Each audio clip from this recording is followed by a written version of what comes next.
ये मैं एक बुद्धिमान परमेश्वर की संतान हूं। Yes, I am the child of wise God. अब हमेशा याद रखना, आपका परमेश्वर कभी भी सर पे स्क्रैच नहीं करता है। Never never. वो जो करता है वो उसको जानता है, और आप कितना भी मैसअप कर लो, वो जानता है चीजें कैसे ठीक करनी है। Never feel insecure. कभी कभी लगता है लोगों को कि अगर मैंने गलती की और अब मेरी गलती के कारण वो मुझ पर विपत्ति आ सकती है, तो क्या परमेश्वर मुझे उसमें से भी बचा सकता है? यस, बचा सकता है। We are the children of wise God. अगर आप कभी भी रोमन्स पढ़ते हैं तो उसके लास्ट चैप्टर में लिखा है, उस एकमात्र बुद्धिमान परमेश्वर की महिमा युगानुयुग होती रहे। पॉल उसको इस तरह प्रेस कर रहा है। मैं आज आपको थोड़ा सा बताना चाहता हूं पहले, और उसके बाद मैं वर्ड में आपको आगे ले जाना चाहता हूं।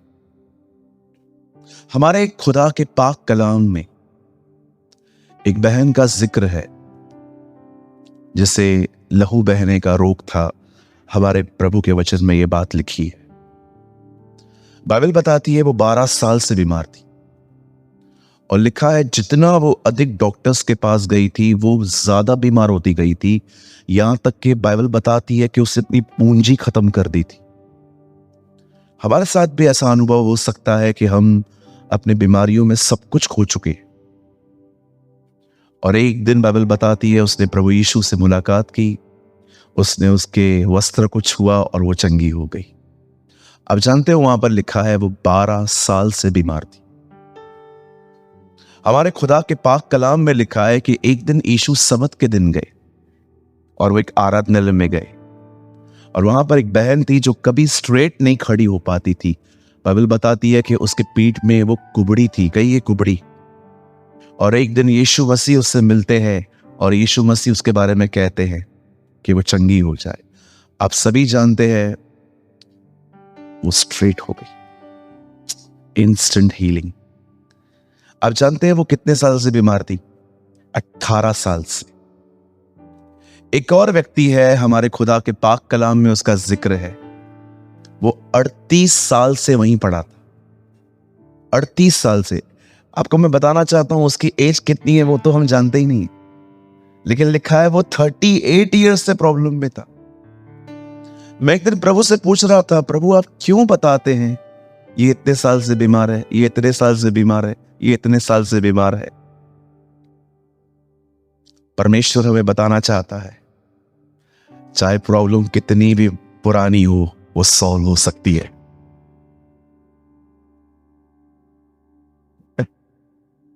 चाहे वो कितनी भी पुरानी हो। मुझे नहीं लगता कि यहां पर कोई 38 साल से परेशान है। कोई है यहां पर? हाँ, हो सकता है 38 साल से कोई आपकी वजह से परेशान हो।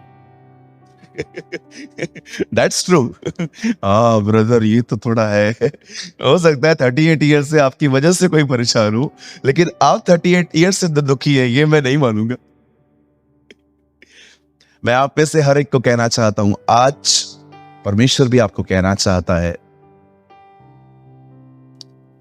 चाहे कितना भी पुराना हो सॉल्व हो सकता है। लेकिन कैसे, कब तक?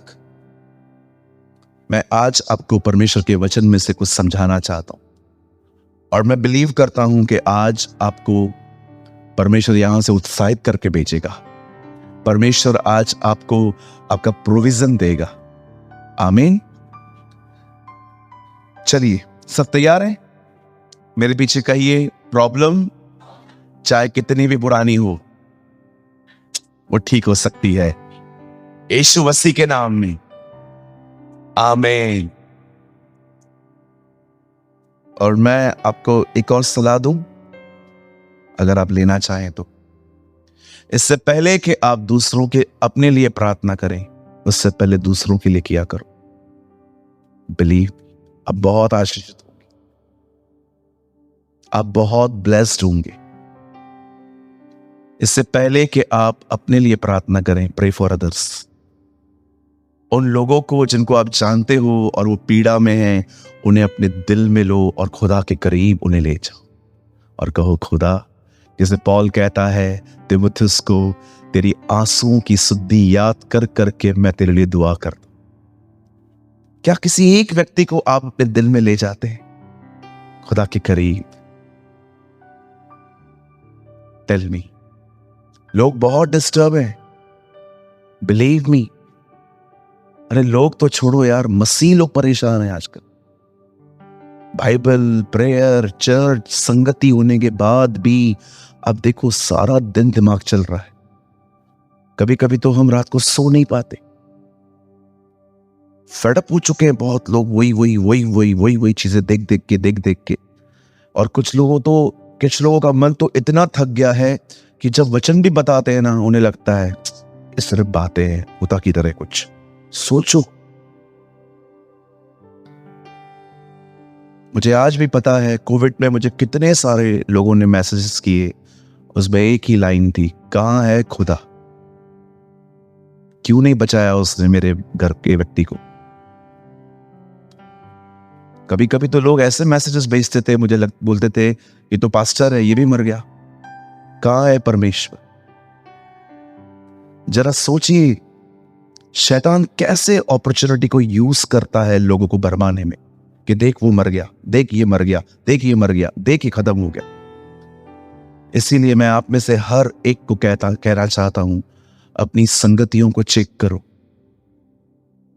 ऐसे लोगों के साथ घूमो जो हर समय आपको महसूस करवाएं कि आपका परमेश्वर जिंदा है। उन लोगों के साथ इतना गहरे में मत जाओ जिन्हें कोई भी परमेश्वर पर भरोसा नहीं है। वो सिर्फ और सिर्फ अपनी स्मार्टनेस, अपनी बुद्धि और अपनी समझ पर निर्भर है। अरे मैं रास्ता निकाल लूंगा, अरे हो जाएगा, अरे हो जाएगा, अरे कर लूंगा। कोई खुदा का जिक्र नहीं है, सिर्फ मैं। इसीलिए बाइबल हमें साफ कहती है ऐसे लोगों के लिए कि तू अपनी समझ का सहारा मत लेना, वरन संपूर्ण मन से यहोवा पे भरोसा करना, तब वो तेरे लिए सीधा मार्ग निकालेगा और तू सफल होगा। मुझे आज भी याद है, कभी कभी हम ऐसे लोगों के साथ अपनी प्रॉब्लम शेयर करते हैं जो टोटली गॉडलेस है ना? ऐसों के साथ अपनी प्रॉब्लम शेयर करो जो तुम्हें सॉल्यूशन बाद में दे, पर पहले तुम्हारी याचना को खुदा के पास ले जा।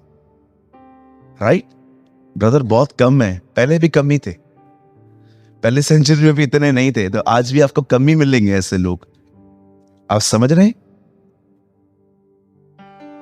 परमेश्वर पर भरोसा करने के लिए बहुत हद तक जो आपको रोकता है ना, वो है आपका सयानापन, जिसे हम इंग्लिश में कहते हैं स्मार्टनेस। सयानापन, बोलिए सयानापन। 2-4 चीजों में आपको विक्ट्री मिल गई, अब आपको लगता ही नहीं है मुझे खुदा के पास जाना चाहिए, वही मेथड है, मैं सब खुद ही कर लूंगा। ओके, फिर परमेश्वर जानते हो क्या करता है? आपके थकने का इंतजार करता है। फिर आपको प्रभु 11:28 मती बताएगा चर्च में आके, बहुत से थके हुए लोग हो, मेरे पास आओ, अब मैं तुम्हें विश्राम दूंगा। परमेश्वर महान है ना? कभी कभी थकने का इंतजार करता है, फिर आपको मती 11:28 बताता है कि थक गया? हाँ प्रभु, बहुत थक गया। अब क्या करना है? अब वही। कभी आपने सोचा यीशु लाजर के मरने के 14 दिन पे क्यों गया? मर गया, इतना काफी नहीं था क्या? पहले दिन पे चला जाता ना, किधर है? हाँ प्रभु, उसको गाड़ दिया हमने, निकालो बाहर। 4थे दिन पे क्यों गया? कहिए मेरे पीछे। कभी कभी वो वेट करता है जब तक तुम मर के सड़ न जाओ तब तक नहीं आओ। ब्रदर, तुम्हारे पूरे मेथड तब जब तक तुम इस जगह पे ना आओ ना जहां पर तुम अपने आप को समझो तुम कुछ नहीं हो और वो सब कुछ है, वो कभी कभी वेट करता है कि जब तक इसका स्वयं का भरोसा मर के सड़ न जाए मैं नहीं जाऊंगा। और मेरी तो दुआ है खुदा हमारे अंदर ये काम करे, जहां पर आप एक ऐसी प्लेस पे आओ जहां पर आप जान सको कि वही सब कुछ कर सकता है। क्या जिंदगी होगी ना वो, जहां पर आप अपने अपने अपने जीवन के हर जगह पे उससे मदद पा पा के चलोगे। सोचो कितनी इजी, कितनी आशीषित जिंदगी होगी वो, जहां पर आप, इसीलिए बाइबल बताती है कि परमेश्वर ने इब्रानियों के 11 अध्याय में जहां पर विश्वास का पिता इब्राहिम, इसहाक, याकूब, इन सारे बातों में लिखा है। और आप जानते हो उसमें एक ऐसी खूबसूरत लाइन है जो सबसे अमेजिंग है, जिस पे बहुतों ने ध्यान नहीं दिया है। विश्वास ही से याकूब ने अपनी लाठी के सहारे से परमेश्वर की आराधना की। ये कौन सा मिरेकल है? लाल समुंदर समझ में आता है, सारा को बच्चा दिया समझ में आता है, ये समझ में आता है, वो समझ में आता है। ये क्या चमत्कार है कि विश्वास ही के द्वारा याकूब ने अपने अंत के दिनों में लाठी के खड़े सहारे से उसने आराधना की। ये बिगेस्ट मिरेकल है बाइबल का, जहां पर परमेश्वर एक व्यक्ति को एक ऐसी जगह पे लेकर आया जहां पर उसके पास लकड़ी थी और वो उसके सहारे चल नहीं पाता था। आपको पता है this is a biggest miracle कि परमेश्वर आपको सेल्फ डिपेंडेंट लाइफ से निकालकर गॉड डिपेंडेंट लाइफ पे ले आए। व्हाट अ लाइफ, जहां पर आप परमेश्वर पर निर्भर होना सीखे। चलिए हम आज का अध्ययन शुरू करते हैं। आज का वर्ड एक बहुत ही अच्छा वर्ड होगा। मैं उम्मीद करता हूं कि आज का वचन आपके दिल को आशीष देगा। आमीन। चलिए मेरे साथ खोलिए पुराने नियम की किताब। आइए इजराइलियों के पास चलते, देखें क्या कर रहे हैं ये लोग आजकल। गिनती, in English we call numbers, 14 अध्याय।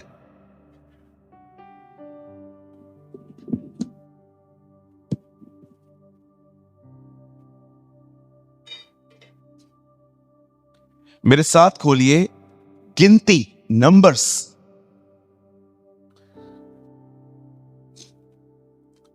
Open with me in the book of numbers, गिनती 14 अध्याय। और इसका हम पढ़ेंगे 11वां वचन। आइए, जिनके पास बाइबल है बहुत अच्छी बात है, लगभग सभी बाइबल लेके आए हैं आज, क्योंकि सब नीचे देख रहे हैं। और जो नहीं लेकर आए हैं मैं उनके लिए यहां पर वर्ड कोट कर रहा हूं। यहां लिखा है, तब यहोवा ने मूसा से कहा, ये लोग कब तक मेरा तिरस्कार करते रहेंगे और वे सब मेरे आश्चर्य कर्मों को देखने पर भी कब तक मुझ पर विश्वास न करेंगे। 12, मैं उन्हें मरीज से मारूंगा और उनके निज भाग से उन्हें निकाल दूंगा और तुझसे एक जाति उत्पन्न करूंगा जो उनसे बड़ी और बलवंत होगी। Praise the Lord. आइए सामने देखिए, यहां देखिए, आइए सब सामने देखिए ताकि मैं शुरू कर पाऊं। अब आपको नीचे देखने की जरूरत नहीं है। मुझे बताइए, इजराइली किसकी संतान थे? इनका मूल पिता कौन था? इब्राहिम था। इब्राहिम से कौन उत्पन्न हुआ? इसहाक से कौन उत्पन्न हुआ? याकूब से कौन पैदा हुए? उसके 12 बेटे, ये सब उनकी संतान है। तो मूल पिता कौन हुआ? अब्राहम से स्टार्ट हुआ सब। ऐसा क्या हुआ कि परमेश्वर ने मूसा को कहा, मैं सब खत्म कर रहा हूं, इब्राहिम भी और इब्राहिम की वाचाएं भी, मैं तुझसे एक जाति पैदा करना चाहता हूं। परमेश्वर सब खत्म करने के लिए तैयार हो गया। भाड़ में चाहे जो भी हुआ, मैं उन्हें मरी से मारूंगा और उसके निज भाग से निकाल दूंगा और तुझसे, मूसा को वो प्रभु कह रहा है, छोड़ दे उनको, अब उनको छोड़ दे, मैं इनको अभी सब खत्म कर रहा हूं और मैं एक नया काम चालू कर रहा हूं, वो तुझसे होगा। ऐसा इन्होंने क्या किया था जो परमेश्वर इतना गुस्सा हुआ? आई डोंट नो आप में से कितने लोगों ने कभी रैथ ऑफ गॉड के ऊपर स्टडी की है, परमेश्वर के क्रोध पर। मैं आपको कभी एक सजेशन देता हूं, कभी आपको बाइबल स्टडी की कोई टॉपिक ढूंढना है ना, उन सारे चैप्टर्स को पढ़ लो जहां जहां पर प्रभु उनको गुस्सा आया, और वो सब काम बंद कर दो। मैं बहुत बार एक नॉर्मल अध्ययन करता हूं, line wise, chapter by chapter, लेकिन कभी कभी मैं टॉपिकल स्टडी करता हूं। बाइबल में उन सारे वचनों को ढूंढ लूंगा जहां पर वर्ड है पुनरुत्थान। बाइबल का वो वर्ड ढूंढूंगा जहां पर लिखा है आराधना। आप जानते हो, आराधना में इंस्ट्रूमेंट बाद में आए, गीत बाद में आए, कुछ चीजें और ऐड हुई, पर सच में अगर आप आराधना जानना चाहते हो ना, आराधना है क्या, ढूंढो सबसे पहले आराधना वर्ड कहां आया है, और आपको वहां पर राइट मीनिंग मिलेगी कि एक्चुअली ऐसा क्या है। बाद में चीजें ऐड होती गई ना, वर्शिप गीतों में भी आ गई, साजों में भी आ गई, इंस्ट्रूमेंट्स भी आ गई, लेकिन परमेश्वर ने एक्चुअली वर्शिप कही क्या है? जब इब्राहिम इसहाक को मारने जा रहा था, उस बलिदान को उसने आराधना कहा था। तब आपको समझ में आएगा कि एक्चुअली वर्शिप सिर्फ गीत नहीं है, वो बलिदान भी है। आप समझ पा रहे हैं क्या हुआ था ऐसा कि इन लोगों को परमेश्वर ने कहा मैं इनको खत्म कर दूंगा। परमेश्वर बहुत क्रोध में है यहां पर। चलिए हम शुरू कर रहे हैं। मैं चाहता हूं आप सब ध्यान दें। अब सुनिए, सब जाग रहे हैं? जो जाग रहे हैं कहेंगे जय मसीह की। डर रहे थे आप बोलोगे सोए हुए हैं और मुंह से निकल जाता है तो बेइज्जती हो जाती है। नहीं, जो लोग जाग रहे हैं, आइए अपने पास वाले को देखिए, उसे कहिए आज मत सोना। बोला अगर तू आज सोया तो तेरा बड़ा नुकसान होगा। मतलब नुकसान बाहर नहीं होगा, इधर ही होगा जो नहीं सुन पाओगे। मैं आपको सच कहता हूं, आज मुझे सच में डर है इस बात का कि आप में से कोई ऐसा ना हो कि ये जो यहां बैठा है बट टोटली डिस्ट्रैक्ट है। परमेश्वर, मैं प्रार्थना करता हूं आज किसी का भी मन न भटके। आमीन। आइए, एक दिन परमेश्वर अपने दास मूसा को कहता है मेरे लोगों को छोड़ा। आप सभी जानते हैं, लॉन्ग स्टोरी शॉर्ट, मूसा गया, 10 विपत्तियां डाली और उनको वहां से बाहर लेकर आया। आप जानते होंगे रास्ते पे इनके बिहेवियर बहुत अजीब थे। बोलिए रास्ते पर। हाँ, एसी में हर एक का बिहेवियर अच्छा होता है, लेकिन जब लाइट बंद होती है तब दिखता है आप कौन हो, है ना? संडे को सब स्पिरिचुअल होते, पर संडे रात को जब आप सोते हो ये जान के कि कल काम पे जाना है, तब पता चलता है कि आप कौन हो। परमेश्वर कई बार आपकी जिंदगियों में ऐसे हालात बेचता है जिन हालातों से मिलने के बाद आप अपने आप से मिलते हो। कितने लोग समझ पा रहे हैं? है ना?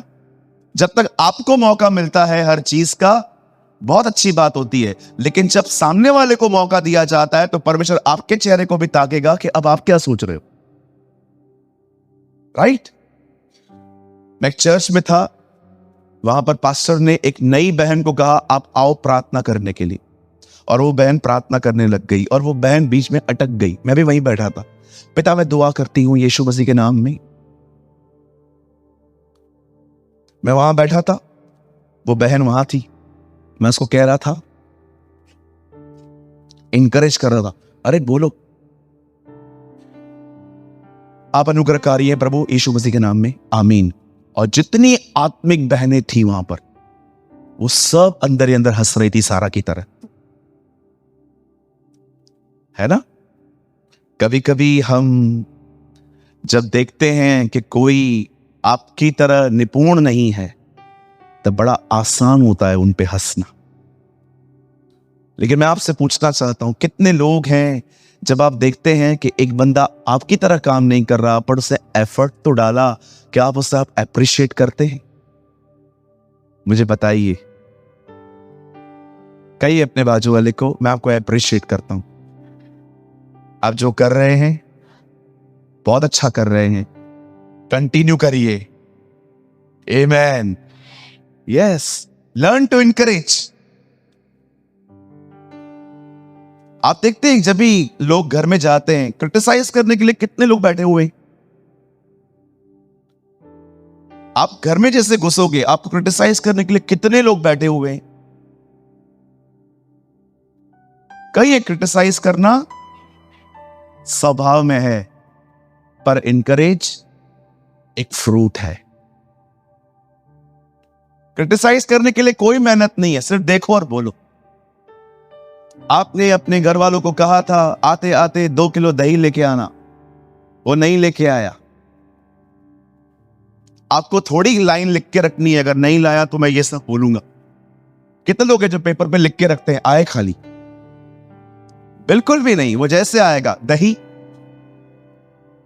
भूल गया, आजा मैं तुझे बहुत कुछ बुला देता हूं आज, आजा। क्रिटिसाइज करना इट्स वेरी इजी। कितने लोग हैं मुझे बताइए आप लोगों को इनकरेज करते हैं, उत्साहित करते हैं? बोलिए। यीशु मसीह को देखो, एक आदमी के अंदर विश्वास को देखकर वो इज़राइल से कहता है देखो मैंने तुम्हारा इनके जैसा विश्वास तुम में भी नहीं पाया। कितना इनकरेज किया उसने उस बंदे को। कभी भूला होगा वो उसने क्या सुना था? कहिए मुझे क्रिटिसाइज नहीं करना। कुछ लोग नहीं बोल रहे हैं, ये मतलब आपको कंटिन्यू करना है। कहिए मैं अपनी जुबान लोगों को आशीष देने के लिए खोलूंगा। कहिए मैं हमेशा अपनी जुबान जीवन बोने के लिए खोलूंगा। मैं हमेशा वो कहूंगा जो सही है, न कि वो जो मैं कहना चाहता हूं। वाह, आमीन। आप जानते हैं जब इज़राइल के लोग वहां से निकले, अब देखो ये हमारे प्यारे प्यारे भाई बहन जो कनान नहीं जा पाए, आपको पता है क्यों नहीं जा पाए? इनका मेन प्रॉब्लम जानते हैं क्या था? नहीं, कुड़कुड़ाना ऐसा फ्रूट वो दिखाई देता है। प्रॉब्लम पता है क्या था? कई ये मिस्र से निकले थे, पर मिस्र उनमें से कभी नहीं निकला था। आपको पता है बहुत लोग कलीसिया में आए, पर दुनिया अंदर से नहीं निकली है। मेथड्स वही हैं, तरीके वही हैं, बातें वही हैं, सिर्फ खुदा बदला है, मन नहीं। यस, इनका प्रॉब्लम पता है क्या था? कहीं इन्हें मिस्र से प्यार था। कभी कभी एक हमारे दोस्त थे, हम उनको एक टाइम पे हमने उनको गॉस्पेल बताया था, प्रभु में आओ सब ठीक हो जाता है। फिर जब वो चर्च आया तो पहला प्रचार उसमें चल रहा था मन फिराओ। दूसरे दिन आया प्रचार कर रहा था दीन बनो। फिर तीसरे दिन प्रचार चल रहा था नम्र बनो। फिर चौथे हफ्ते में हमारे पास आके बोलता है तुमने तो बोला था सब ठीक होता है, अब बोलते हो नम्र बनो दीन बनो, नम्र बनो दीन बनो। कभी कभी लोग जब परमेश्वर की आज्ञाओं को बोलते हैं ना, तो उन्हें लगता है हम पहले जहां थे वहीं ठीक थे। काश हम दुनिया में होते तो ज्यादा अच्छे होते। पतरस में लिखा है धर्म के मार्ग को न जानना ही उनके लिए बेहतर था। सुनिए, इस्राएली कुड़कुड़ाते क्यों थे आपको पता है? बोलिए कुड़कुड़ाना। आपको लगता है ये छोटी सी बात है? हमेशा कंप्लेंट्स करना। मैं आपको एक सच बताऊं, मैंने अपनी आंखों से देखा है जो लोग शिकायतें करते रहते हैं ना, उनके पास उतना नहीं होता जितना उनके पास होना चाहिए। मैंने अपनी आंखों से देखा, उनके पास उतना नहीं होता जितना उनके पास खुदा देना चाहता है। बात कुड़कुड़ाने की नहीं है, बात है अंदर कुछ और है और बार बार वो बाहर आता है। अब देखो यहां पर क्या हुआ, मैं आपको एक्सप्लेन करने की कोशिश करता हूं। जब इज़राइल के लोग वहां से निकल रहे थे और निकलने के बाद जब वो एक ऐसी जगह पे पहुंचे जब परमेश्वर ने हर एक को वहीं पर ठहरा दिया और कहा वेट, कितने गोत्र हैं मूसा? लॉट 12, सारे गोत्रों में से एक एक व्यक्ति अलग कर। आपको पता है 12 गोत्रों में से 12 लोग अलग हो गए और अब उन्हें एक आज्ञा दी गई, इस देश में हम बाद में जाएंगे, पहले तुम लोग जाओ, इस देश के अंदर घूम के आओ। क्या क्या देखना है? मूसा ने उनको कहा, सबसे पहले देख कर आओ लोग निर्बल हैं कि बलवान, ज्यादा हैं कि थोड़े, घर वाले घरों में रहते हैं कि झोपड़ियों में। ये 3 चीजें देख कर आओ। जानते हो, जब ये 3 चीजें उन्हें कही गई, जाओ देख कर आओ, लोग थोड़े हैं कि बहुत, निर्बल है कि कमजोर, कमजोर है कि बलवान, और घर वाले घर में रहते हैं कि झोपड़ियों में। उसके बाद परमेश्वर कहता है, अब उसके बाद इनको एक चीज और बोल, वहां पर जाकर वहां के फ्रूट्स देखें, वहां की जमीन देखें कि वहां खेती हो सकती है, नहीं हो सकती। परमेश्वर ने मूसा के द्वारा इन लोगों को एक लिस्ट दी और कहा, ये सारी चीजें जांच के आओ। और अब ये लोग चले गए और आप जानते हो 40 दिन वो लोग वहां पर रहे। कितने दिन? कहिए 40।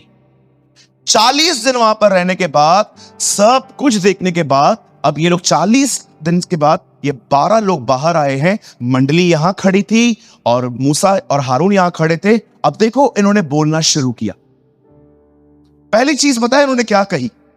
सच में वह देश जिसमें खुदा हमें भेजना चाहता है वो दूध और मधु की धाराओं वाला देश है।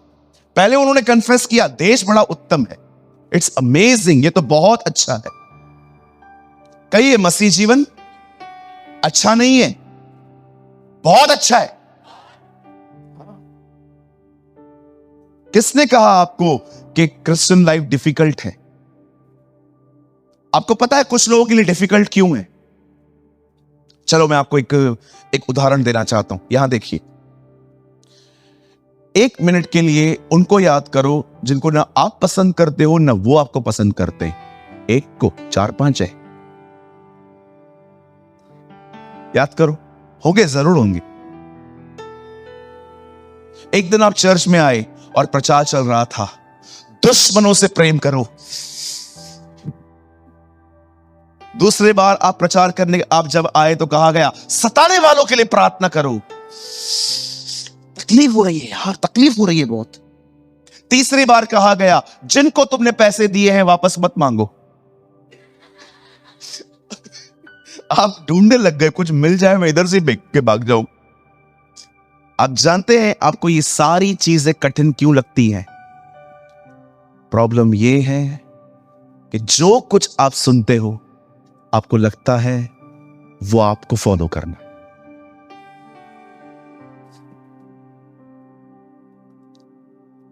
बाइबल का डिफिकल्ट वर्ड बताऊं जो बहुत कठिन है सबके लिए, जो मुझे लगता था लेकिन अब नहीं लगता। कई अपने आप से, सदा आनंदित रहो।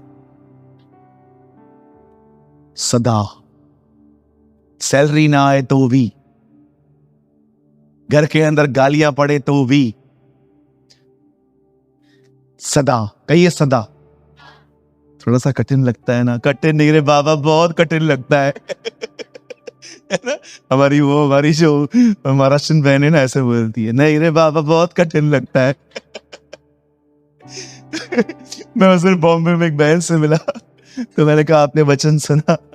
तो मुझे बोलती है, सुना रे बाबा, बहुत कठिन है रे बाबा। मैंने कहा, नहीं रे ताई, बिल्कुल कठिन नहीं है रे बाबा। इतना मजा आ रहा था मुझे उस बहन के साथ बात करते हुए। मेरे मामा की एज की थी वो मुझे इतना मस्त प्यार से बोल रही थी। लास्ट में आई थी, मैंने उनके सर के ऊपर हाथ रखा तो मैंने सुना। मैंने बोला, और ताई कैसा है? अरे मेरे को गले में बहुत दर्द होता है। मैंने कहा, कोई बात नहीं, ठीक हो जाएगा। फिर मैंने उनसे पूछा, और आपने वचन सुना? सुना रे बाबा, बहुत कठिन है रे बाबा। और मैं उनके साथ बात करने लग गया। मैंने बोला, क्यों कठिन लगता है रे बाबा तुझे? बोलती है, बहुत तंग कर दिया। तू बोलता है प्रेम कर, ये कैसे करूं? कहिए, वचन मुझे नहीं पालना। कहिए, मुझे फॉलो नहीं करना। कहिए, परमेश्वर मुझे अनुग्रह देगा और वह अनुग्रह मुझे उसके साथ चलना सिखाएगा। आमेन। आप आप याद रखिएगा, मसीह जीवन खूबसूरत जिंदगी है। It's a beautiful life. ये इतनी अच्छी जिंदगी है। आप सोचो, हम वो लोग हैं जिन्हें ये प्रिविलेज मिला है कि हम उसके साथ चलें।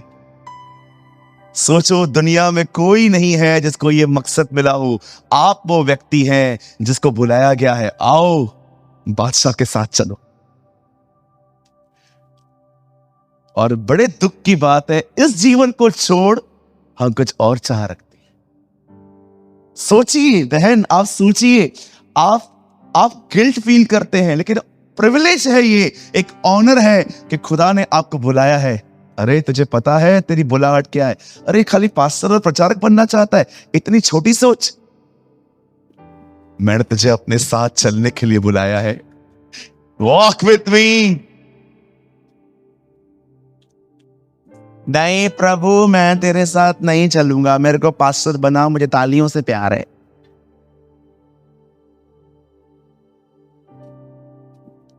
अब जानते हो मैं खुश क्यों रहता हूं?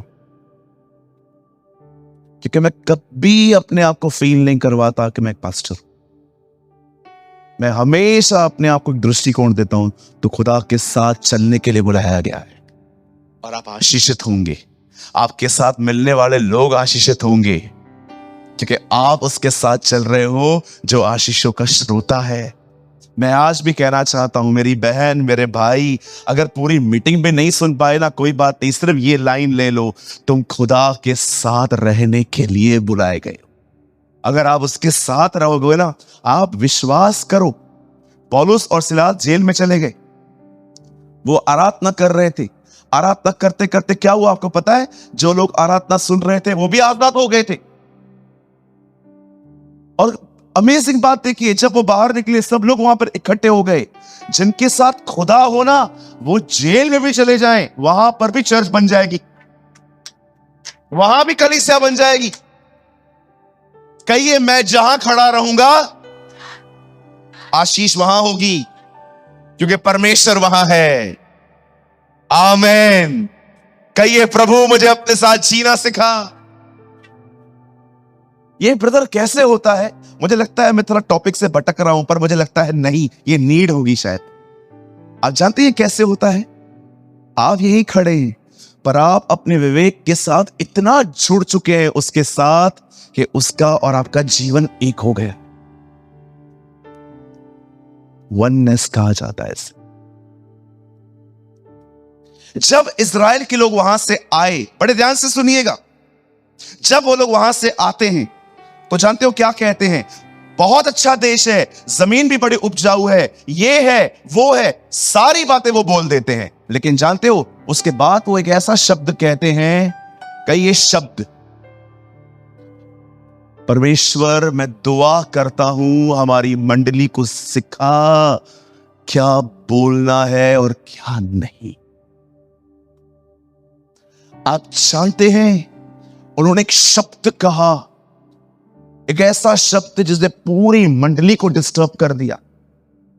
उन्होंने कहा बहुत अच्छा देश है, बड़ा उपजाऊ है, वहां पर ज्यादा लोग नहीं रहते, थोड़े से ही लोग रहते हैं। लेकिन लास्ट में उन्होंने जानते क्या कहा? हम नहीं जा पाएंगे। आपको पता है जब उन्होंने ये वर्ड कहा ना, आपको पता है इन लोगों का रिएक्शन क्या था? पता है, एक वर्ड लगाइए, यहां देखिए 13 का 30। देखिए जैसे ही इन्होंने, एक काम कीजिए 29 लगाइए, यहां देखिए जैसे ही इन्होंने ये बात कही, 13:29 ब्रदर फास्ट। दक्षिण देश में तो अमालेकी बसे हुए हैं और पहाड़ी देश में हित्ती, यबूसी, एमोरी। अब ये सब इन्होंने बताया। 30 में देखो क्या लिखा है, पर कालेब ने मूसा के सामने प्रजा के लोगों को चुप कराने, कहिए चुप कराने के विचार से, कहिए जब भी आपको कुछ ऐसा बोलने का मन करे ना जो आपको अच्छे से पता है सही सही क्या है, मुझे लगता है हमें ऐसे कर देना चाहिए, चुप चुप, मारना, मारो मत। सी क्या लिखा है? चुप। चुप कराने के विचार से कहा, हम अभी चढ़कर उस देश को अपना कर ले, क्योंकि निस्संदेह हम में ऐसा करने की शक्ति है। लेकिन इनकी बातें खत्म नहीं हुई। अरे आप पूरी बाइबल पढ़ लो, जितना ये यहां कुड़कुड़ाए है ना, पूरी बाइबल में कहां नहीं कुड़कुड़ाए। उसके बाद इसको कहते हैं तू हमें क्यों निकाल के लेकर आया, क्या मिस्र में कब्रें नहीं थी, चलो एक लीडर को चुनो और वो हमें वापस मिस्र को ले चले। इतना इन लोगों ने बोला, इतना इन्होंने परेशान किया, और परमेश्वर ने सारी बातें सुनने के बाद मूसा से कहा तू हट यहां से, मैं इनको अभी खत्म करूंगा और तेरे द्वारा एक जाति बनाऊंगा। अब सुनिए, मैं आज आपको कुछ समझाना चाहता हूं, प्लीज यहां देखिए। 10 लोग कह रहे हैं हम नहीं जा पाएंगे, 2 लोग कह रहे हैं हम जा पाएंगे, 2 लोगों की रिपोर्ट आ रही है हम जा सकते, 10 लोगों की रिपोर्ट आ रही है हम नहीं जा सकते, और ये सारी प्रजा यहां पर खड़ी हुई है। बताइए 10 का प्रभाव आया इन पर कि 2 का? 2 का क्यों नहीं आया? क्योंकि मेजॉरिटी थी। कभी आपने सोचा है 10 चीजें ठीक हैं, वो नहीं दिखती, एक चीज बिगड़ी हुई है, उस पर प्रॉपर निगाहें लगी पड़ी। ये क्या है? 10 लोग कह रहे हैं हम नहीं जा पाएंगे, 2 लोग कह रहे हैं हम जाएंगे, हमारे पास ताकत है, खुदा हमारे साथ है। लेकिन 10 लोगों की ये बात सुनी नहीं रहे, 2 की सुनी नहीं रहे, उन 10 को फोकस कर रहे हैं। मैं जब इन वचनों को पढ़ रहा था, मैंने प्रभु से कहा, प्रभु ये बिल्कुल मेरे साथ भी होता है कि जब 2 लोग क्या मुझे कह रहे हैं कि मैं अच्छा हूं, मैं उनकी नहीं सुन रहा, लेकिन 10 लोग मुझे बुरा कह रहे हैं, मेरा ध्यान उस पर है। मैं आपसे पूछना चाहता हूं मेरे भाइयों, मेरी बहनों, आपकी जिंदगी में कुछ हालात हैं, आपकी जिंदगी में कुछ चीजें होंगी, भले ही आप कितना भी छुपाओ, आपको पता है कि घर के अंदर क्या चल रहा है, पर मैं आपसे पूछना चाहता हूं, जो ठीक है क्या आपकी नजर उस पर है?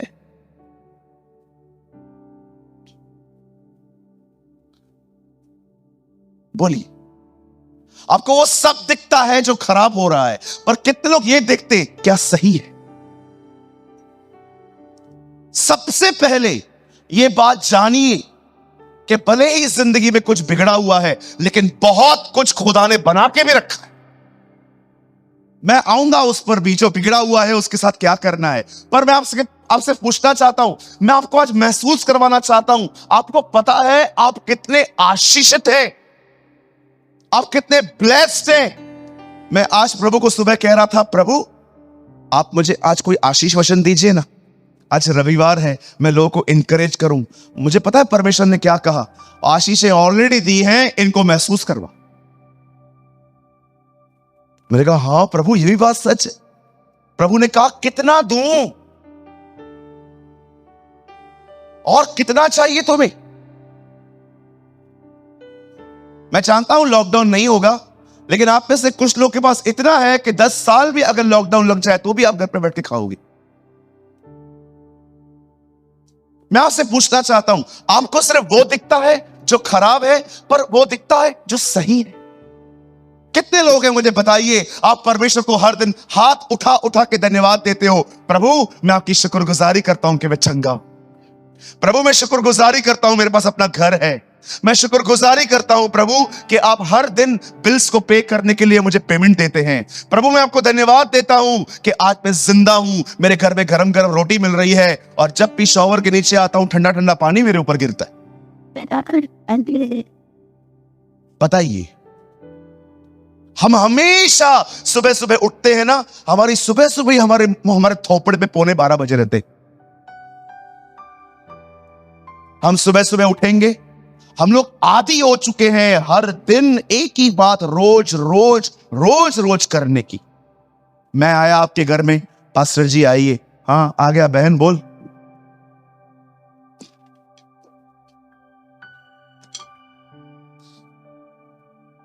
मैं आ गया, मैं बैठ गया, पास्टर जी हम बहुत दुखी हैं।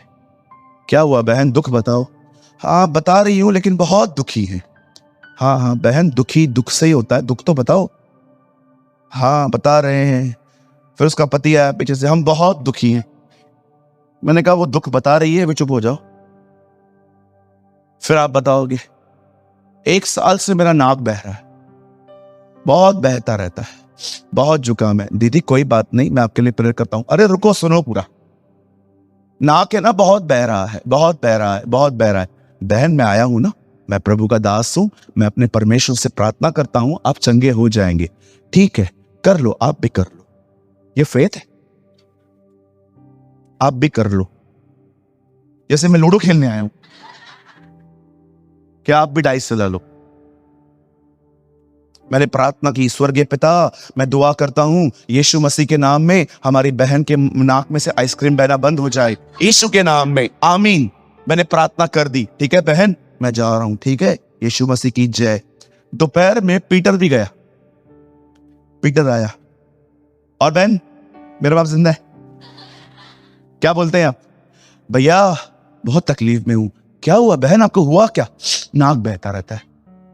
पास्टर जी आए थे ना सुबह आपके घर पे? हाँ वो तो आए थे, लेकिन आप भी तो पास्टर हो। हाँ बताओ, प्रार्थना करवाई? हाँ पास्टर प्रार्थना करवाई। आप भी कर लो, आपने करवाई ना सुबह? हाँ कर लो, इसमें क्या है, प्रभु ने कहा है ना निरंतर करो।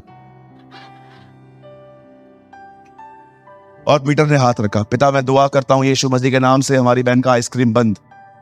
और ये प्रार्थना हो गई। शाम को दिनेश गुजर रहा था, बहन बालकनी में खड़ी थी। ये कौन है? अरे दिनेश! दिनेश ऊपर देख रहा। आप कौन? अरे तेरे चर्च में आती हूं, ऊपर आ। दिनेश भी आ गया। फिर दिनेश आके बैठा। दिनेश कभी कभी थका हुआ रहता है। दिनेश भी आके बैठा। कैसे हैं आंटी? मैं ठीक हूं। क्या हुआ? जुकाम बह रहा। आज पीटर भी आया था, पास्टर जी भी आए थे, ये भी आया था, वो भी आया था। मैं आपसे एक बात पूछना चाहता हूं मेरी बहन, आप अपना एक प्रॉब्लम कितने लोगों को बताते हो? आदत हो गई है, आदत। जो मिले उसको बताओ, ये प्रॉब्लम है, ये प्रॉब्लम है, ये प्रॉब्लम है, ये प्रॉब्लम है। मुझे एक बात बताओ, सिंपैथी चाहिए कि सॉल्यूशन? तो सॉल्यूशन तो उसके पास ही है। लोग तो आपको सिंपैथी देंगे, लोग तो आपको अंत में यही कहेंगे हम आपके लिए प्रार्थना करेंगे। आप क्यों नहीं करते? मुझे बताइए। I know in my spirit, मैं एक चीज बात जानता हूं, आप में से बहुत से लोग हैं, आप जब भी आपस में बैठते हो आप सिर्फ अपने प्रॉब्लम की चर्चा करते। मैं आपको एक रेवलेशन बताऊं, कितने लोगों ने उत्पत्ति में पढ़ा कि परमेश्वर ने कहा अंधेरा है, अंधेरा है, अंधेरा है, उसने कहा उजाला हो। वेट, परमेश्वर प्रॉब्लम को देख के प्रॉब्लम की बात नहीं करता, वो सॉल्यूशन बोलता है। आप बैठे हो, तीनों को टांग में दर्द है, चारों को टांग में दर्द है, एक दूसरे को देख के। इससे अच्छा चारों एक स्वर में कहो उसके मार खाने से हम चंगे हुए हैं, हम रिस्टोर हुए हैं। मैं आपसे पूछना चाहता हूं, आप किस चीज के बारे में अधिक बोलते रहते हैं? प्रॉब्लम के बारे में कि सॉल्यूशन के बारे में? बोलिए। एक बार मैं प्रचार कर रहा था, विरोध करने वाले सामने आके फोन आके खड़े हो गए, मेरा वीडियो रिकॉर्ड कर रहे थे। आप बिलीव कीजिए, मैं एक जगह पे प्रचार कर रहा था, प्रचार करते करते करते करते एक अंकल आए मेरे सामने और ऐसे सामने ऐसे वीडियो निकाल रहे थे मेरे, और आंखों से एक बार देखकर मैं कह सकता हूं he was a non Christian. मैं डर गया। मैंने 2-3 भाइयों को कॉल किया, मैंने कहा ब्रदर ये बात है, ये बात है, ये बात है, ये बात है। 5वीं बार मैं किसको कॉल करने वाला था, मुझे ऐसा लगा परमेश्वर मुझे अंदर से कह रहा है रख, जो मैं कह रहा हूं बोल। और जैसे ही मैंने अपना फोन साइड में किया, मुझे परमेश्वर ने कहा क्या कर रहा है तू, क्या कर रहा है? कितना प्रॉब्लम के लिए बात करता है यार तू। मैंने क्यों तुझे इतने सारे वचन दिए? ताकि हर प्रॉब्लम के ऊपर तू मेरा वचन कहे। कहा यस लॉर्ड। आपको पता है मैं जहां पर था, मुझे आज भी याद है, मैंने अपने कमरे में ऐसे घूम घूम के एलिशा की तरफ प्रार्थना की, प्रभु आपका वचन कहता है सताने वालों के लिए प्रार्थना करो, मैं प्रार्थना करता हूं उन्हें आशीष दे। उसके बाद पवित्र आत्मा ने मुझे एक और वचन दिया, बोल जितने हथियार तेरे विरुद्ध बने हैं उनमें से एक सफल न होगा। प्रभु मैं जानता हूं आपने ये नहीं कहा हथियार नहीं बनेंगे, लेकिन आपने कहा हथियार सफल नहीं होंगे। आप विश्वास कीजिए, 2 दिन की सभा बड़ी शांति पूर्वक हुई। प्रभु ने कहा इसके बाद अगर आते हैं वीडियो निकालने के लिए तो अपना पोस्ट ऐसे देना। तो मेरा काम करने के लिए खड़ा हुआ है, मैं तेरी रक्षा नहीं करूंगा। मेरे भाइयों, मैं आपसे पूछना चाहता हूं, जब आपकी बीवी आपको कहती है ये नहीं है, वो नहीं है, वो नहीं है, ये नहीं है, कितने लोग हैं अपनी बीवी को कहते हैं 2 मिनट चुप कर, मेरे साथ कुछ बोल। क्या बोलना है? अपना हाथ उठा, हाँ बोल, बोल मेरे पीछे, क्या बोलूं? बोल, वो अपने महिमा के धन से हमारी कभी घटी पूरी करेगा। ब्रदर, क्या आप ये कहना चाहते हो कि हम लोग आपस में डिस्कस भी ना करें? अरे डिस्कस करने के लिए कौन मना कर रहा है, बट सॉल्यूशन भी तो बोलो। डिस्कशन करके एक दूसरे को डिस्करेज करके चलो अपने अपने कमरों में, ना खुद सोएंगे ना उसको सोने देंगे। एक भाई आया कोविड में मेरे पास, सूरज भाई आपको कोविड हुआ है क्या? मैंने कहा ब्रदर प्रभु ने मुझे बचा के रखा है, चिंता मत करो, होएगा जरूर। मैंने बोला यार ये क्या बोल रहा है यार, तू पागलपंती की बात है यार। बोलता है नहीं, एक ने कहा है सबको होगा, और आप बिलीव करो अगले हफ्ते हो गया।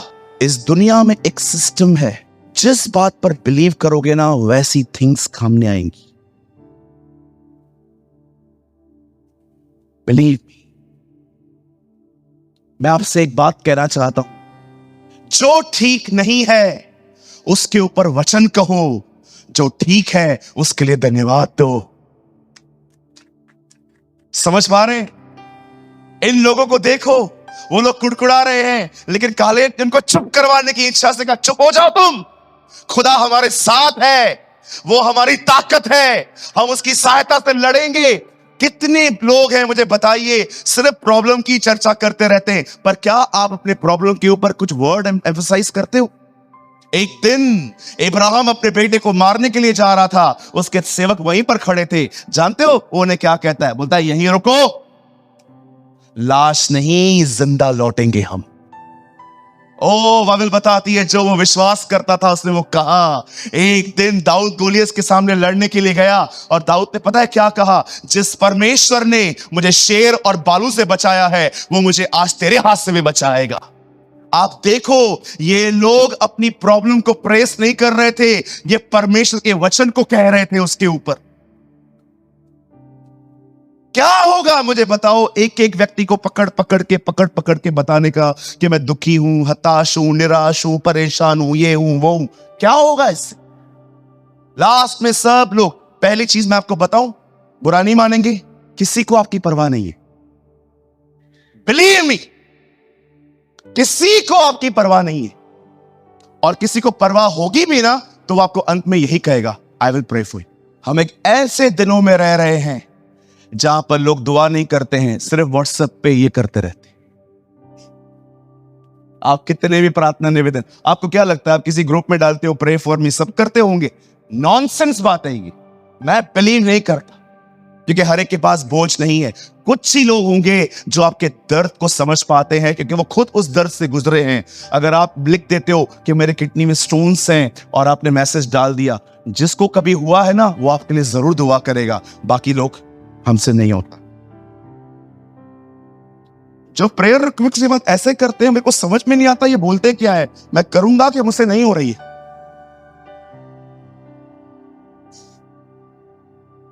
सबसे पहले मैं आपको बताना चाहता हूं, सबको आपकी फिक्र नहीं है, क्योंकि सब खुदा के साथ जुड़े हुए नहीं है। और अगर किसी को आपकी केयर होगी ना, वो आपके लिए दुआ करेंगे। लोग बिजी है अपने आप में, they are building their own kingdoms. क्यों टाइम वेस्ट करते हैं आप अपना? क्यों आपने पैटर्न बना के रखे हैं किस व्यक्ति से रोज आधा घंटा बात करनी है? आपको पता है आप सिर्फ और सिर्फ प्रॉब्लम की डिस्कशंस करते रहते हो, ये हो रहा है, वो हो रहा है, ये हो रहा है, वो हो रहा है। इससे अच्छा आप थोड़ा सा जिक्र करके उसके ऊपर वर्ड प्रोक्लेम करो कि मैं जानता हूं कि परमेश्वर सब कुछ कर सकता है। उस भाई ने मुझे कहा कोविड होगा जरूर। आप बिलीव करेंगे, एक हफ्ता मेरे दिमाग में यही चल रहा था। मैं घर पे आ रहा था, आप मेरी मम्मा से पूछ सकते हो, मैं घर पे आता था, खाते समय बोलता था नहीं हुआ है, नहीं हुआ है, नहीं हुआ है, नहीं हुआ है। मैं घर पे आता था, आप बिलीव कीजिए, मैं सफाई रखता हूं, लेकिन वो वाली सफाई जो देखते रहेंगे आप, जो सारा दिन लोग वॉशरूम में ही पड़े रहते, वैसी वाली सफाई इन दिनों में इतना डर लगा हुआ था। मैं जैसे घर पे आता था, सैनिटाइजर,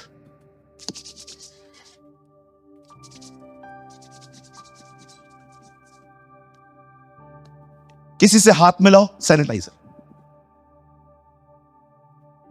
इतना उसको यूज करने की आदत हो गई थी, कभी कभी लगता था पी ना जाऊं। बात प्रिकॉशंस लेने की नहीं है, बात है फियर। कहां से आया? क्यों यीशु ने उस व्यक्ति को कहा, जिसने उसको कहा था लड़की मर चुकी है, उसने क्या कहा? अनसुना कर दिया। अनसुने का मतलब समझते हो? सुना ही नहीं। खुदा खुद अपने फेथ को प्रोटेक्ट करता है। आपको कितनी जरूरत है, जरा सोचो। कौन है यहां पर, एक बंदा बता दो जो ये कहे कि मेरे जिंदगी में सब कुछ ठीक है। अरे हर एक की जिंदगी में हालात है। आप उन हालातों के ऊपर क्या बोलते हो, मुझे बताओ। आप क्या बोलते हो? कितने लोगों ने वॉच किया है? 4 महीने हुए मैंने गॉगल नहीं पहना है, स्पेक्स नहीं पहना है, कहां गया चश्मा? अरे दिखाई नहीं देता था मुझे ठीक से। आप देखो, आप मेरे पहले के वीडियोस देखो, चश्मे के बगैर। एक बार मैं चश्मा भूल गया, मैं चर्च आ गया, मैंने दिनेश को कहा जा ड्रॉअर में से लेके आ, मुझे दिखाई नहीं देता ठीक से। आज किधर गया? जानते हो मैं हर दिन क्या करता था? मैं हर दिन चश्मे को, किसको कोई चश्मा दे सकता है मुझे अपना, जिसको चश्मा उतारने के बाद थोड़ा बहुत दिखता हो? दे दे मेरी बहन, तू दे दे। मैं हर दिन चश्मा लेके प्रभु को बोलता था ये मुझे आपने नहीं दिया। मैं इस चीज को श्रापित करता हूं, आने वाले दिनों में चीज मेरे पास नहीं होगी। अभी कुछ लोग यहां पर बुद्धिजीवी बैठे होंगे, ऐसा कैसे, ऐसा कैसे? तुम लगे रहो, तुम्हारे लिए कुछ भी नहीं है।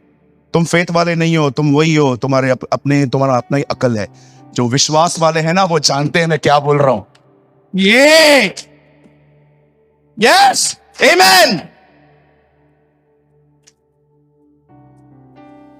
एज बढ़ती है तो चश्मा तो लगेगा ना। तो 120 साल में मूसा को क्यों नहीं लगा?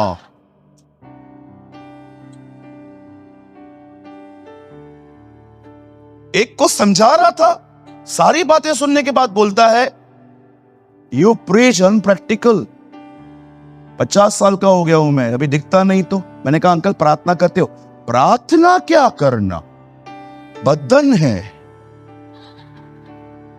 मैंने उनको बोला, मैंने कहा अंकल मैं आपको टीच नहीं कर रहा हूं, मैं आपसे टीचिंग लेने आया हूं। मुझे एक बात तो बताइए अंकल, बाइबल में ऐसा क्यों लिखा है कि 120 साल में भी मूसा की आंखें धुंधली नहीं हुई? किधर लिखा है? मैंने उनको दिखाया, ये बाइबल में है। मैंने कहा मैं नया प्रिंट करके आया हूं।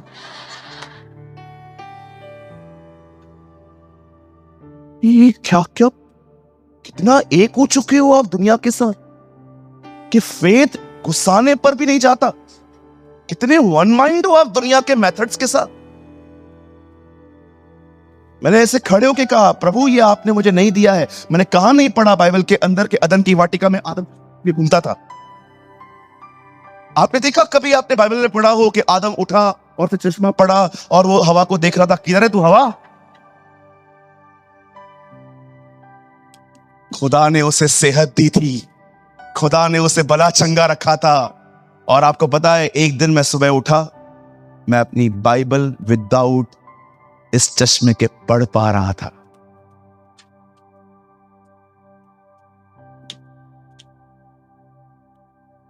Thank you sister. मेरे पास एक सवाल है, मुझे बताइए, आप अपने हालातों के ऊपर क्या बोलते? सिर्फ प्रॉब्लम की चर्चा करते रहते हैं। आज प्रचार नहीं है, आज टीचिंग है। मैं आपसे पूछना चाहता हूं ब्रदर, दीदी, बहन, अंकल, आंटी, बच्चों, भाइयों, अधिक बुद्धिमानों, मैं तुमसे पूछना चाहता हूं, तुम सिर्फ अपने प्रॉब्लम की चर्चा करते रहते हो इनकी तरह, ओ हम ये हैं, हम वो हैं, हम ये हैं, हम वो हैं, कि तुम वो हो जो अपने वचन के जो अपने हालातों के ऊपर वचन बोलते हैं। भले ही मेरे जिंदगी में कुछ नहीं हो रहा, भले ही मुझे लगता है सब चीजें शांत हो रही हैं, लेकिन मैं जानता हूं वो एस्तर का खुदा है। कभी कभी वो सामने नहीं आता, पर्दे के पीछे काम करता है। कितने लोग हैं जो यहां पर कभी कभी आप अपने बदन में बीमारी देखते हो, पर आप बार बार ये नहीं कहते हो मैं बीमार हूं, मैं बीमार हूं, मैं बीमार हूं, पर आप ये कहते हो हां मुझे फील हो रहा है कि मैं बीमार हूं, लेकिन मैं ये भी जानता हूं कि वो मुझे माफ करता है, वो मुझे चंगा करता है। वही तो तेरे सारे गुनाहों को माफ करता है और तेरे सारे रोगों को चंगा करता है। आप जानते हो, आपको हमेशा एक बात याद रखनी चाहिए, सुनिए, जब आप कुछ ऐसा बोलोगे ना जो नेगेटिव है, जानते हैं आपके साथ क्या होगा? नेगेटिव बोलना अपने लाइफ में अंधकार को बुलाना है। और जब आप वचन बोलते हो, मैं आपको बताना चाहता हूं, जैसे आप बोलते हो ना, ये वर्ड होली स्पिरिट लेगा। आपने देखा, जब पवित्र आत्मा मंडरा रहा था, कुछ कर नहीं रहा था, वो सिर्फ मंडरा रहा था पानी के ऊपर। ओ बिलीव करो, जब तुम बाइबल को पढ़ते हो ना, तुम्हारे ऊपर वो मंडराता है। और वो आपको पता है, जब वो मंडराता है, क्योंकि वो हमारे अंदर भी है, वो हमारे ऊपर भी है। आपको पता है, जब आप पढ़ते हो ना, वो आपके ऊपर मंडराता है। और जब आप ये कहते हो, ओ मुझे रात को नींद नहीं आती है, आज मैं वचन बोलूंगा, मैं लेट गया, सो गया और यहोवा मुझे संभालता है, जैसे ही आप ये कह दोगे ना, उस वचन को लेकर वो आपकी जिंदगी में काम करता है।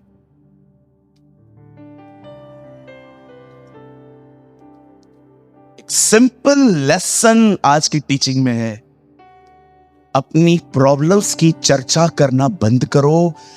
बस एक बार आपने खुदा को बताया ना, अब उसके ऊपर प्रोक्लेम करो वर्ड। आज मैं आपको 5 वचन देता हूं जो आपको बोलने चाहिए। कहिए 5। जिन भी लोगों को ऐसा लगता है आपकी जिंदगी में फाइनेंशियल प्रॉब्लम चल रही है, पैसों की तकलीफ है, अपने हाथों को उठाइए, शर्माइए मत, खुदा आपको जानता है। कहिए मेरे पीछे, परमेश्वर अपने महिमा के धन से मेरी सारी घटियां पूरी करेगा। कहिए आमीन। कहिए मैं लेने वाला नहीं, मैं दूसरों को देने वाला बनूंगा। मैं सर हूं, मैं पूंछ नहीं, मैं हेड हूं, मैं टेल नहीं। आमीन। कितने लोग बिलीव करते हैं आने वाले दिनों में परमेश्वर आपके जॉब और बिजनेस को आशीष करेंगे? वो लोग जिनके लाइफ में ऐसे लोग हैं परिवार के अंदर जिन्होंने अभी तक उद्धार नहीं पाया है, आइए अपने हाथ को उठाइए और मेरे पीछे कहिए, मैं विश्वास करता हूं, वचन में लिखा है यदि हम विश्वास करें हमारा परिवार उद्धार पाएगा।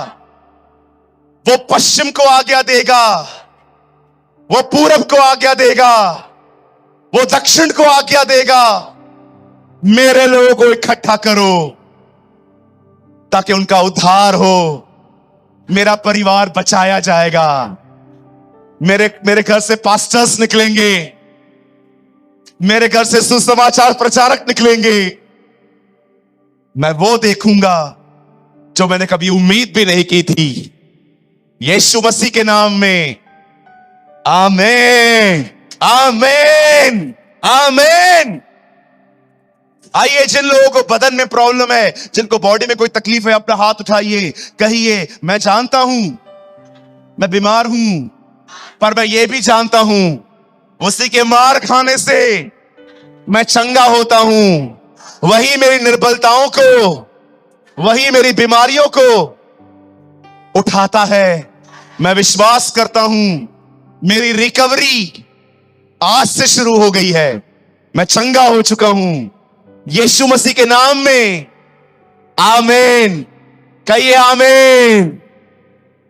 जिन भी लोगों को लग रहा है मैं अपने आत्मिक जीवन में नहीं बढ़ पा रहा हूं, आइए मेरे पीछे कहिए, परमेश्वर मैं विश्वास करता हूं आने वाले दिनों में आप मुझे अपनी आत्मा से भरेंगे। आपका अभिषेक मेरे ऊपर होगा। मैं आपकी आवाज को सुनूंगा। मैं आपके साथ चलूंगा। सारी रुकावटें यीशु के नाम से दूर होंगी। मैं बढ़ रहा हूं और मैं और भी बढ़ूंगा, न तो बल से न शक्ति से, परंतु आत्मा के द्वारा यह हो जाएगा। आमीन, आमीन, आमीन। अगर आपको लगता है कि आपका कोई दुश्मन है जो आपके खिलाफ बहुत कुछ बोलता रहता है, बड़ करता रहता है, मैं आपको कहना चाहता हूं, कहिए मेरे पीछे, प्रभु आपके वचन में लिखा है सताने वालों को आशीष दो, जो तुम्हें सताए उनके लिए प्रार्थना करो। मैं प्रार्थना करता हूं, मैं इन लोगों को आशीष देता हूं। तू जो मुझे देना चाहता था तू इन्हें दे दे, यीशु के नाम में। आमीन, आमीन। विश्वास कीजिए, आपने जो कुछ कहा है पवित्र आत्मा से लेगा और हमारी जिंदगियों में महान कार्य करेगा। कहिए, प्रभु ने मुझे बढ़ने के लिए बुलाया है, मुझे आशीष पाने के लिए बुलाया है, सब कुछ मेरा है। आज के बाद कभी भी प्रॉब्लम की याद आए ना, ये जो आज कहा है ना, अपने घरों में बोलना। मैं आपके लिए कुछ पढ़ना चाहता हूं, सिर्फ सुनिए और उसके बाद आप सब अपने अपने स्थानों पे खड़े हो सकते हैं। मैं जानना चाहता हूं आप में से कितने लोगों को आज का वचन समझ में आया। कितना सिंपल और कितना पावरफुल था ये कि इस्राएलियों की तरह सिर्फ अपने प्रॉब्लम्स के बारे में बात मत करो, अपने घर के अंदर माहौल मत खराब करो, वो कहो जो खुदा कहता है। मैं ये विश्वास करता हूं जो मैं ये पढ़ रहा हूं ये आप सबके साथ होगा। कहिए आमीन। क्या आप सब तैयार हैं? बड़े ध्यान से सुने। जो परम प्रधान के छाए हुए स्थान में बैठा रहे वह सर्वशक्तिमान की छाया में ठिकाना पाएगा। मैं यहोवा के विषय में कहूंगा, वह मेरा शरण स्थान और गढ़ है, वह मेरा परमेश्वर है, मैं उस पर भरोसा रखूंगा। वह तो मुझे बहेलिए के जाल से और महामारी से बचाएगा। वह मुझे पंखों की आड़ में ले लेगा और तू उसके पैरों के नीचे शरण पाएगा। उसकी सच्चाई तेरे लिए डाल और जिल्लम ठहरेगी। तू न रात को भय से डरेगा, न उस दिन को तीर से जो उड़ता है, न उस मरी से जो अंधेरे में फैलती है, और न उस महारोग से जो दिन दोपहरी को उजड़ता है। तेरे निकट 1000 और तेरे दाहिनी और 10,000 गिरेंगे, परंतु वह तेरे पास न आएगा। परंतु तू अपनी आंखों से दृष्टि करेगा और दुष्टों के अंत को देखेगा। हे यहोवा, तू मेरा शरण स्थान ठहरा है। तूने जो परम प्रधान को अपना दाम मान लिया है, इसीलिए कोई विपत्ति तुझ पर न पड़ेगी और न कोई दुख तेरे डेरे के निकट आएगा, क्योंकि वह अपने दूतों को तेरे निमित्त आज्ञा देगा कि जहां कहीं तू जाए वे तेरी रक्षा करें। वे तुझको हाथों हाथ उठा लेंगे, ऐसा न हो कि तेरे पांव पे पत्थर से ठेस लगे। तू शेर और नाग को कुचलेगा, तू जवान सिंह को लताड़ेगा, अजगर को लताड़ेगा। उसने जो मुझसे स्नेह किया है, इसीलिए मैं उसको छुड़ाऊंगा। मैं उसको ऊंचे स्थान पर रखूंगा, क्योंकि उसने मेरे नाम को जान लिया है। वह मुझसे पुकारे, मैं उसकी सुनूंगा। संकट के दिन मैं उसके साथ रहूंगा। मैं उसको बचाकर उसकी महिमा बढ़ाऊंगा। मैं उसको दीर्घायु से तृप्त करूंगा और अपने किए हुए उद्धार का दर्शन दिखाऊंगा।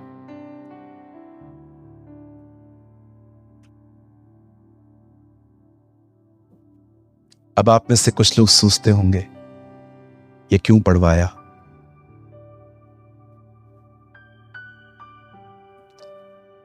आपको पता है, मैं सिर्फ लास्ट लाइन बोलना चाहता था, जिसके लिए मुझे पूरा पढ़ना पड़ा।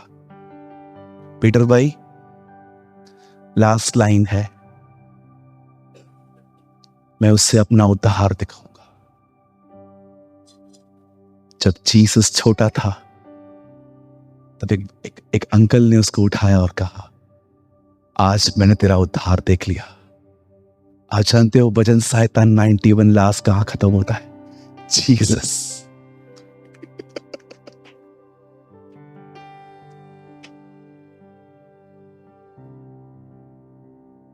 सारी प्रोटेक्शन मिलेगी, लेकिन वो अंत में कहता है, जीसस में, इन क्राइस्ट। चर्च एक दूसरे को देखने नहीं आए हम लोग, हम चर्च इसीलिए आए ताकि चर्च के द्वारा हम मसीह के पास, मसीह में पाए जाए।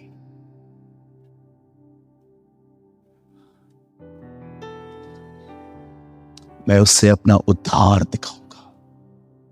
I will show you my यशुआ, my salvation.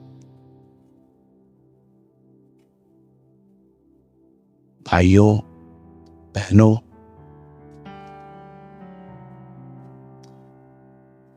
आप सिर्फ उसके साथ सुरक्षित हैं। जैसे उन दिनों में जब बाढ़ आने वाली थी, तब जो लोग अंदर थे वो सुरक्षित थे, वैसे ही आज वो सुरक्षित हैं जो मसीह में है।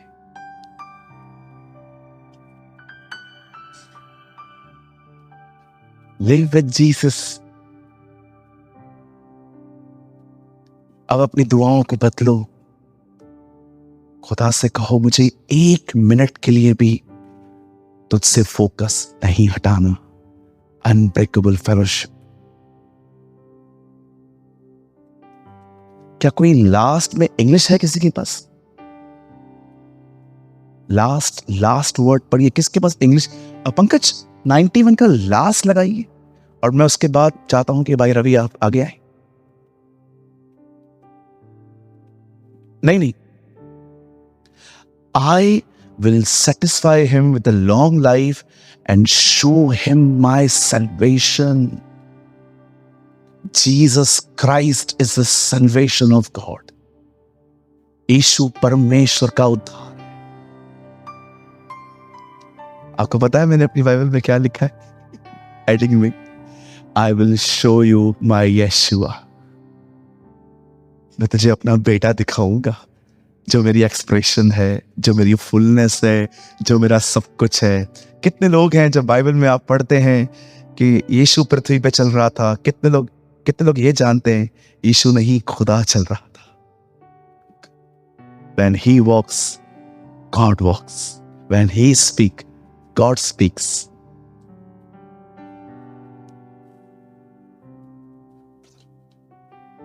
Worship you, Lord.